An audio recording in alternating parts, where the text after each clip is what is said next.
सभी को नमस्कार। मैं हूं आपका हिंदी अध्यापक श्रीकांत सार हूं।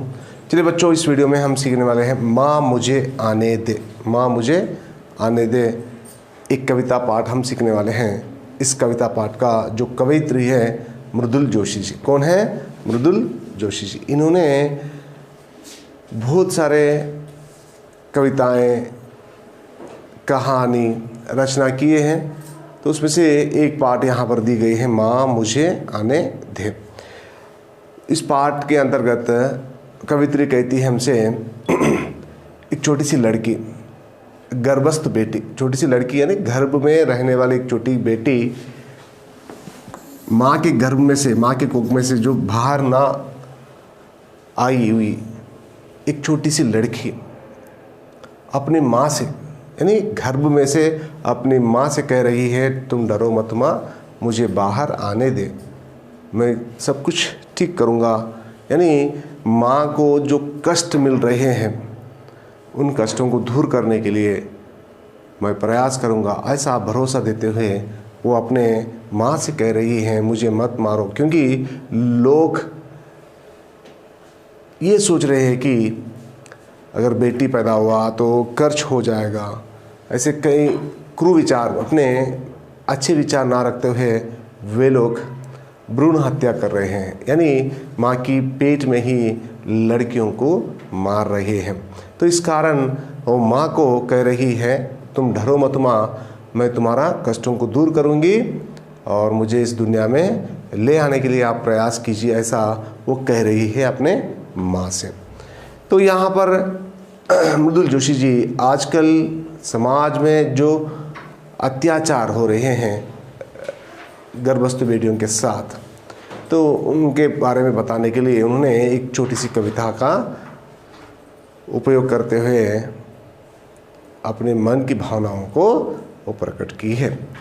तो इस पाठ में यही रहेगा, भ्रूण हत्या के बारे में यहाँ पर हम देख सकते हैं। भ्रूण हत्या यानी गर्भ में ही बेटी को मारना ही भ्रूण हत्या कहलाते हैं। जो अनदेखी बिटिया मतलब संसार को ना देखने वाली जो बिटिया, मतलब अब तक नहीं देखी है, तो ऐसे बिटियों को गर्भ में ही मारते हैं, तो उसे कहते हैं भ्रूण हत्या। उनके बारे में यहाँ दी गई है। और एक है, एक कविता पाठ है।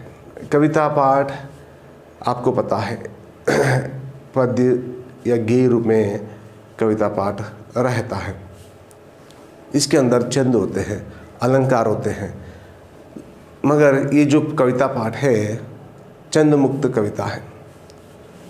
और एक बात है, कविता जब छंद मुक्त होती है, हर एक वाक्य में, हर एक पंक्ति में जो विषय है, मूल विषय, मतलब जो ही, मतलब अनदेखी बिटिया अपने माँ से जो कहना चाहती, मतलब वही विषय को लेकर हर पंक्ति में घूमती हुई, मतलब वही विषय हर लाइन में, हर पंक्ति में दिखाई पड़ता है। इर्द गिर्द होती है, मतलब घूमता हुआ, मतलब एक वाक्य जो है इसके अंतर्गत जो विषय रहता है, मूल विषय, जो अर्थ अलग रहता है, भाव अलग रहता है, मगर जो मूल विषय हैं, ये क्यों कहना चाहती है, ये क्यों कहना चाहती, हर पंक्ति में तो मूल विषय वही रहेगा, वो घूमता हुआ रहेगा। इस तरह से वहाँ पर बताया गया है। तो अब चलिए, हर पाठ हमें पता है किस तरह से रहता है। पहला पाठ जो है उन्मुखीकरण में रहता है, दूसरा विधा विशेष रहता है, उद्देश्य रहता है, और कवित्री के बारे में पूछा जाता है, साथ ही साथ विषय प्रवेश रहता है, बाद में कविता पाठ, उसके बाद प्रश्न जवाब, अभिव्यक्ति सृजनात्मक कथा होता है, अर्थग्रहीता प्रतिक्रिया, दो तरह के प्रश्न वहाँ पर रहते हैं। बाद में भाषा की बात रहता है। तो पहला क्या रहता है बेटा? उन्मुखीकरण, उद्देश्य, विधा विशेष, कवित्री परिचय, विषय प्रवेश, कविता पाठ, अर्थग्रहीता प्रतिक्रिया में कुछ प्रश्न, अभिव्यक्ति सृजनात्मकता में कुछ प्रश्न, उसके बाद भाषा के बाद। इस तरह हर पाठ के अंतर्गत दिया जाता है। पहला हम उन्मुखीकरण में जो दिया गया बातें पढ़ेंगे, उसके बाद उसके अंतर्गत से जो बनाए हुए प्रश्नों के उत्तर देने का प्रयास हम करेंगे। चलिए बच्चों, पाठ 3 जो है माँ मुझे आने दे, माँ मुझे आने दे जो पाठ है उनमें एकीकरण। माँ चाहिए, बहन चाहिए, पत्नी चाहिए। माँ चाहिए, बहन चाहिए, पत्नी भी चाहिए आप लोगों को। ये तीनों आप लोगों को चाहिए। एक पुरुष को माँ चाहिए, साथ ही साथ बहन भी चाहिए, साथ ही साथ पत्नी भी चाहिए। मगर फिर एक बेटी, फिर बेटी क्यों नहीं चाहिए? फिर एक बेटी क्यों नहीं चाहिए? माँ चाहिए, बहन चाहिए, पत्नी चाहिए, फिर बेटी क्यों नहीं चाहिए? अगर आपके पत्नी के पेट में एक गर्भ, मतलब होता है आपके पत्नी गर्भ से है, उस गर्भ के अंदर एक छोटी सी प्राणी है, वो प्राणी अगर स्त्री यानी एक बेटी अगर रही तो उसे क्या कर रहे हैं लोग? उस पेट के अंदर ही मार रहे हैं, क्योंकि बेटी को बड़ा करने के बाद दूसरे घर भेजना है। बचपन से उसे जैसे बड़ा करते हैं, बहुत सारे पैसे हम खर्च करते हैं, बाद में ससुराल जब बेचते हैं तो वहाँ पर भी हम क्या देना पड़ता है? डोरी कहते ना, अपने साम्राज्य के अनुसार कुछ पैसे रकम जो दिया जाता है, ये पैसे देना पड़ता है, बहुत तरह के सामान देना पड़ता है। बाद में उस दामाद से या उनके परिवार से भी हम डांट करना पड़ता है। ऐसे कई विचार, इसे कहते हैं हम कुविचार कहते हैं। तो सोचते हुए करते हुए लोग क्या कर रहे हैं? बेटी को पेट में ही मार रहे हैं। तो वो बेटी कह रही है तुम्हें माँ चाहिए, तुम्हें बहन चाहिए, तुम्हें पत्नी चाहिए, तुम्हें क्यों बेटी नहीं चाहिए? ऐसा एक गर्भ में जो बेटी है, ये बेटी पुरुषों को पूछ रही है। अंधे की बिटिया करे पुकार, मत करो ये अत्याचार। अंधे की बिटिया मतलब जो अनदेखी है, संसार को नहीं देखी है, यानी कहने का मतलब क्या है? माँ के कोख में है, माँ के गर्भ के अंतर्गत है, तो बाहर कभी नहीं देखी है उन्होंने, अब तक बाहर वो देख नहीं पाई है, तो अनदेखी कह सकते हैं। तो ये संसार को अभी नहीं देखी है, माँ के पेट के अंदर की है। तो माँ के पेट के अंदर जो लड़की है वो कह रही है, अपने समाज के जो पुरुष लोग हैं उन लोगों से कह रही है तुम्हें माँ चाहिए, बहन चाहिए और पत्नी भी चाहिए, फिर बेटी क्यों नहीं चाहिए? ऐसे वो पुकार रही है, ऐसे पूछ रही है। ये था उन्मुखीकरण में। अब हम इससे बनाए हुए कुछ प्रश्न यहाँ पर दी गई है, उसे देखेंगे। अनदेखी बिटियाँ क्या कहती है? अनदेखी बिटियाँ मतलब जो संसार को नहीं देखी है, वो बिटियाँ क्या कह रही हैं, क्या बोल रही है? क्या कह रही है? तुम्हें माँ चाहिए, बहन चाहिए, पत्नी चाहिए, फिर बेटी क्यों नहीं चाहिए? ये कह रही है। इन पंक्तियों से क्या संदेश मिलता है? देखिए, समाज में जो पुरुष हैं उन्हें माँ चाहिए, बहन चाहिए, पत्नी चाहिए, मगर बेटी नहीं चाहिए, तो समाज में बेटी को कम नज़र से देखा जा रहा है। माँ के बाद जो भी है वो बेटी ही होता है। माँ जिस तरह से अपने यानी एक पुरुष को माँ यानी अपने सुखों को त्याग करते हुए, वो ना खाते हुए मेरा बच्चा है, मेरा लाडला है, मेरा लड़का है, ऐसा करते हुए वो सब कुछ उन्हें खिलाती हैं। उसी तरह बड़े होने के बाद जब बेटी पैदा होती है, बेटी भी अपने बाप को अपने माँ जैसा देखती है। ये लोग नहीं समझते हैं, ये समझ लेना चाहिए। माँ जैसी ही बेटी है, समझ में आया? बेटा तो पूछता है तुम क्या कमाया है, तो अगर तू कमाए नहीं है तो तू कुछ पैसा नहीं कमाया है, नहीं उनके लिए कोई बंगला गाड़ी नहीं दिलाया, तो बेटा ज़रूर पूछेगा क्यों हमें इस तरह से तुम क्यों पैदा किया, ऐसा पूछा जाता है, मैं देख रहा हूँ। मगर बेटी ऐसा नहीं पूछती, पिताजी आप खाना खाए हैं? नहीं तो आ जाइए खाना खाइए। इस तरह से बेटी रहती है। तो बेटी को बचाइए, बेटी को पढ़ाइए। नारी के बिना समाज की कल्पना असंभव है, इस पर अपने विचार बताइए। देखिए, नारी के बिना समाज असंभव है, सही है। आपकी माँ है, इस कारण आप जन्म लिए हैं। माँ कौन है? नारी है। नारी के बिना समाज कभी नहीं रहता है। जीसस क्राइस्ट हो, या भगवान लॉर्ड शिवा हो या कोई अन्य भगवान हो, वो सभी माँ के कोख से ही जन्म लिए हैं, माँ के गर्भ में से ही जन्म लिए हैं। कहने का मतलब क्या है, माँ भगवान से भी बड़ा है। तो इस कारण मैं कह रहा हूँ, नारी के बिना समाज का निर्माण नहीं हो सकता है, उसका कल्पना करना भी असंभव है। सही है ना, वही बताया गया है। उद्देश्य देखिए यहाँ पर, छात्रों को छंद मुक्त कविताओं से परिचित करवाना। छंद मुक्त कविताओं से मैंने वही बताया था आप लोगों को। तो यानी छंद मुक्त, बिना छंद के यहाँ पर रहता है। हर कविता जो है छंद अलंकार के साथ रहता है। तो यहाँ पर छंद मुक्त कविता है। इस कविता के माध्यम से भ्रूण हत्याओं का विरोध करने का प्रयास किया जा रहा है। यहाँ पर क्या प्रयास किया जा रहा है, तो यहाँ पर यही बात बताया जा रहा है। तो भ्रूण हत्या है। भ्रूण हत्या मतलब मैंने वही बताया था, माँ के जो पेट में जो लड़की को मारना ही भ्रूण हत्या कहते हैं। यानी यहाँ पर जो लड़की है माँ की कोख के अंतर्गत है, तो उसके पेट में ही उसे मारना क्या कहते हैं, भ्रूण हत्या कहते हैं।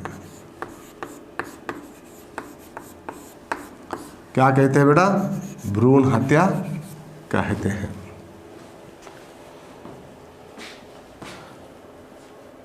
इस कविता के माध्यम से भ्रूण हत्याओं का विरोध करने का प्रयास किया जा रहा है। भ्रूण हत्या का विरोध करने का प्रयास किया जा रहा है। लिंग भेद का डटकर विरोध करना, भ्रूण हत्याओं पर रोक लगाकर बालिका शिक्षा की प्रेरणा देना इसका उद्देश्य। इसका उद्देश्य क्या है, यानी लिंग भेद का डटकर विरोध करना है। देखिए, अगर आपके घर में ये लड़की आए लड़का, दोनों बराबर हैं। आप समझिए, जब लड़की का पैदा हुई, आपके घर में लड़की आई तो लक्ष्मी समझिए। क्यों नहीं समझ रहे ऐसा? देखिए, मैं एक बात बोलता हूँ, आप मतलब लोगों से मैं बता रहा हूँ, आप बच्चे हैं, आप नहीं समझते, मगर आप सीखना चाहिए, लोगों को समझाना चाहिए। देखिए, एग्जाम्पल मैं बताता हूँ, लोगों की जो विचार है, लोगों के मन में ऐसे विचार है, अगर ये बच्ची रही तो इनके लिए जो पढ़ाई, इनके लिए भी पढ़ाई करना पड़ेगा और पढ़ाई के लिए पैसे खर्च करना पड़ा। इसके बाद इसका जो है फ्यूचर जॉब, अगर नौकरी अगर प्राप्त किए तो इनका भी इनकम होगा, इनका भी इनकम होगा। तो शादी के बाद ये लड़की का इनकम घर में ही रहेगा, शादी के बाद लड़की का इनकम ससुराल के अंतर्गत जाएगा। तो और जो है शादी करने के लिए जो पैसा जो है यहाँ दूसरे घर से यहाँ आएगी, तो यहाँ पर क्या हो जाएगा, यहाँ पैसा जो है दूसरे घर चला जाएगा। तो लोग ये जो है बिजनेस की तरह देख रहे हैं। मैं कहता हूँ आप लोगों से, अगर बेटा रहा या बेटी, तो दोनों बराबर है। दोनों कैसे है, दोनों बराबर है। बेटे को देखिए, आप क्या करना पड़ता है, बहुत सारे पैसे कमा कर देना पड़ता है। तो जब कमा कर अपने बेटे को देते हैं, बेटी को क्षमा कर देने की कोई ज़रूरत ही नहीं है। अगर शादी होने के बाद अगर वो सुख चैन से अपना जीवन बिता रही है, आराम से अपना जीवन हम बीत कर सकते हैं बिना कोई टेंशन के। देखिए, अब जो पुत्र है, अगर ये अच्छा सुपुत्र बना तो कुछ नहीं होता है। अगर ये कुपुत्र बना है, कुपुत्र बना मतलब इससे क्या होता है, नाम कट जाता है। तो बेटियां 99% में जो कह रहा हूँ आप लोगों को, 1% निकाल दे रहा हूँ। तो 99% जो है, 99% जो है बेटियां अपने माँ बाप का नाम रोशन करने के लिए देखते रहते हैं। बेटों के बारे में उतना नहीं बताता हूँ, क्योंकि मैं एक बेटा हूँ, मुझे पता है। सर आपको कैसे पता है? मुझे पता है। मैं अब देखिए, मैं बताता हूँ 60-70 और 70%। देखिए यहाँ पर 70% में से मैं एक हूँ, मैं समझता हूँ। नहीं तो 80%, मतलब जो 30%, इसमें से अगर मुझे भी ले सकते हैं आप लोग, मर्जी है आपकी। मगर मैं जो लड़कियों की जो बात कर रहा हूँ, जो लड़कियां हैं, मेरी बहन हैं या मेरी बेटी हैं, जो भी है, अपने परिवार के बारे में, अपने घर के बारे में, अपने घर के खानदान के बारे में ये लोग सोचते रहते हैं हमेशा। अपने सुखों की त्याग नहीं करते, ये लोग सुखों की त्याग करते हैं। तो मैं कहता हूँ, लड़कों से भी ज़्यादा लड़कियों को मान्यता देना, लड़कियों को ही हमेशा अच्छा ख्याल रखना है। देखिए, बेटी पढ़ाओ बेटी बचाओ जो भी कार्य सरकार ने जो लिया है निर्णय, वो सही लिया है। अगर बेटी ना रही तो संसार नहीं रहेगा, समाज नहीं रहेगा। तो ये ध्यान में रखते हुए आप लोग बेटी को हत्या करने के लिए जो भी लोग सोच रहे हैं, उनके लिए आप इस तरह से बन जाओ, उनके शत्रु बन जाओ। आप लोग डटकर विरोध करो, डटकर लड़कर उनसे ये कार्य करने के लिए रोको। तो जो ये मैं जो बता रहा हूँ, ये उद्देश्य पाठ का भ्रूण हत्याओं पर रोक लगाकर बालिका शिक्षा की प्रेरणा देना इसका उद्देश्य।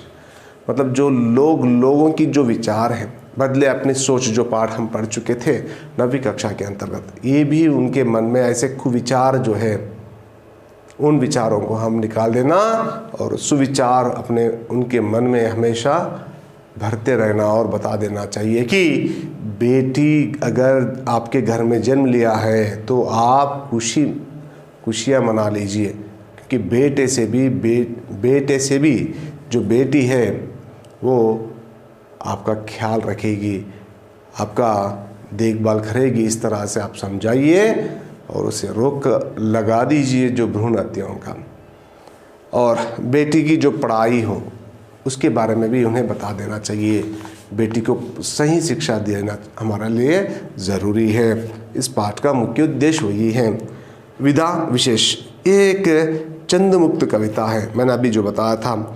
इसमें प्रत्येक पंक्ति कविता विषय के इर्द गिर्द घूमती रहती हैं। देखिए, यहाँ पर कविता विषय के इर्द गिर्द घूमती रहती है। वहीं पर मैंने जो बताया था आप लोगों को चौकस लेते हुए, इस तरह से बताते हुए, जो भी यहाँ पर पंक्तियाँ होते हैं हमें पता है इस तरह से पंक्तियाँ जो रहते हैं। तो ये मैंने दोहों जैसे मैंने निकाले। यहाँ पर देखिए, आप इस तरह से आप लोग कर सकते हैं। तो जो भी है यहाँ पर हर एक पंक्ति में जो मूल विषय है, मूल विषय कौन सा है? भ्रूण हत्या। भ्रूण हत्या के बारे में कौन कह रही है? ये अंधे की बिटिया कह रही हैं। तो हर वाक्य के अंतर्गत यही विषय दिखाई देगा आप लोगों को। किसके बारे में? अंधे की बिटिया के बारे में। अंधे की बिटिया की जो विचार है वही दिखाई देगा, उसी विषय को लेकर इर्द गिर्द होता रहेगा। तो वही बात यहाँ पर बताई गई है। इसे कहते हैं इर्द गिर्द। जो कहते हैं इर्द गिर्द, हमें मतलब होता है बार बार वही विषय हमें दिखाई देने लगता है। ये बात यहाँ कही गई है। सटीक और प्रभावशाली शब्दावली ऐसी कविताओं की पहली मांग होती है। सटीक मतलब जो एक तरह की जो शब्दों की जो निर्माण हो, पंक्ति में शब्दों का जो रूप जो होता है, उसकी बनावटी जो होती है वो सबसे अलग होती है। उससे ही ऐसे कविताओं की जो सुंदरता बढ़ जाती है। तो वही बात यहाँ पर बताई जा रही है। तो सटीक और प्रभावशाली शब्दावली से एक कविताएं बनते हैं। ये इसके लिए जो एक तरह की बात यहाँ पर मांग होती है। तो कहने का मतलब क्या है, यहाँ पर हर पंक्ति में जो शब्द होते हैं, और आवली मतलब होता है एक क्रम में रखना है। तो शब्दों की जो आवली है, आवली मतलब एक क्रम, इसीलिए हम कह सकते हैं दीपावली, दीपों का आवली। आवली यानी दीपों को कैसे लगाते हैं हम? एक शब्द एक क्रम में लगाते हैं। जिस तरह से खड़े होते हैं लाइन में असेंबली में, उसी तरह से यहाँ पर दीपों को हम लगाते हैं। तो ये होता ना आवली, इसे कहते हैं आवली, एक क्रम में लगाना। यहाँ पर वही बात बताई गई है शब्दावली। शब्दावली मतलब होता है शब्दों को एक क्रम में लगाना। उससे क्या होता है, शब्दों का रूप और जो भाव हो तो सही लेकर यहाँ पर इस तरह से बनाए तो हम कह सकते हैं शब्दों का जो आवली है उससे वो मांग होती, मतलब होता है वो मतलब इर्द गिर्द जो कविताएं हैं, मुक्त छंद मुक्त जो कविताएं हैं, उन कविताओं में इसकी मांग होती है। मतलब ये मुद्दुल जोशी जी ने उन्हें उन जैसे ही जो छंद मुक्त कविताओं को, इर्द गिर्द की भावनाओं को लेकर एक कविता बनाना, इसके लिए जितने शब्दों की आवली चाहिए, तो ऐसे शब्दों को लेकर, सही शब्दों को लेकर उन्होंने एक कविता बनाई है। कौन सी कविता? माँ मुझे आने दे जो कविता बनाई है। तो ये बात यहाँ पर बताया जा रहा है। अब हम देख सकते हैं कवियत्री परिचय। किसकी परिचय बेटा? कवियत्री परिचय। ये कवियत्री जो है मुद्दुल जोशी जी, इनके बारे में मैंने नहीं बताया, बस कवियत्री का नाम मैंने ले लिया और वहाँ पर बोर्ड पर मैंने लिख दिया है। अब हम देखेंगे कवियत्री का जन्म कहाँ हुआ, कब हुआ है, और इनकी जो रचनाएं हैं उनका जो विषय क्या होता है, किस विषय को लेकर उन्होंने अपनी रचनाओं की रचना की है, उसके बारे में आज इस वीडियो के अंतर्गत हम सीखेंगे। पहला यहाँ पर जो दी गई है मैं लिख रहा हूँ, इनका जन्म जो है, मुद्दुल जोशी जी का जन्म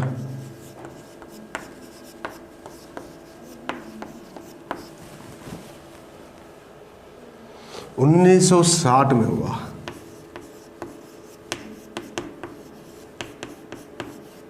उत्तराखंड में हुआ। कहाँ हुआ इनका जन्म जो है? 1960 में उत्तराखंड में हुआ है इनका जन्म। और इनका प्रांत भी दी गई बेटा, उत्तराखंड में काठ गोदाम में हुआ।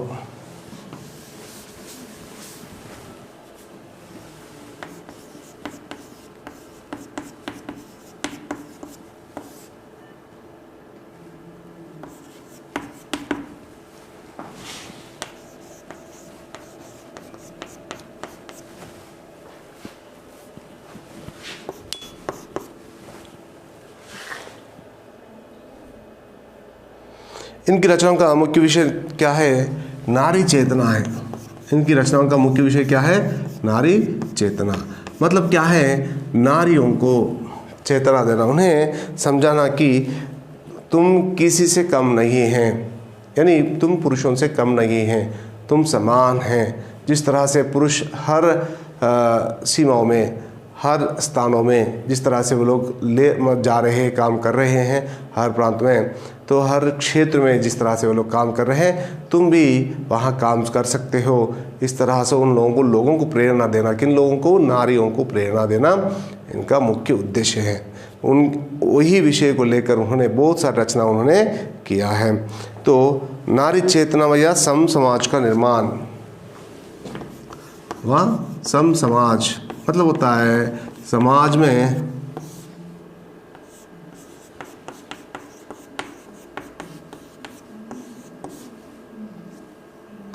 सम समाज का निर्माण। देखिए यहाँ पर जो बात बताई गई है, नारी चेतना और सम समाज का निर्माण, यानी समाज में स्त्री और पुरुष दोनों समान है, कहने का मतलब है। इनकी चर्चित रचनाएं हैं समकालीन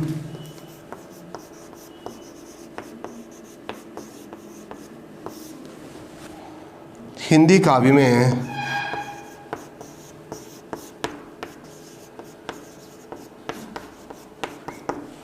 आम आदमी,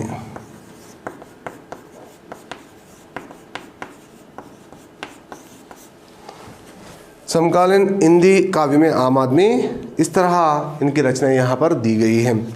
और इनके बारे में पाठ के अंतर्गत और कुछ विषय दी गई है, उसके बारे में दूसरे वीडियो में हम देखेंगे। इस वीडियो के अंतर्गत हम क्या सीखे हैं?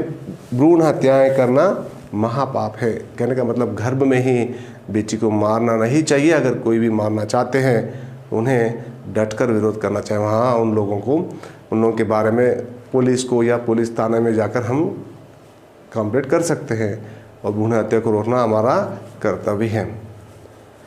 चलिए बच्चों, इस वीडियो को मैं यहीं समाप्त करना चाहता हूँ। धन्यवाद।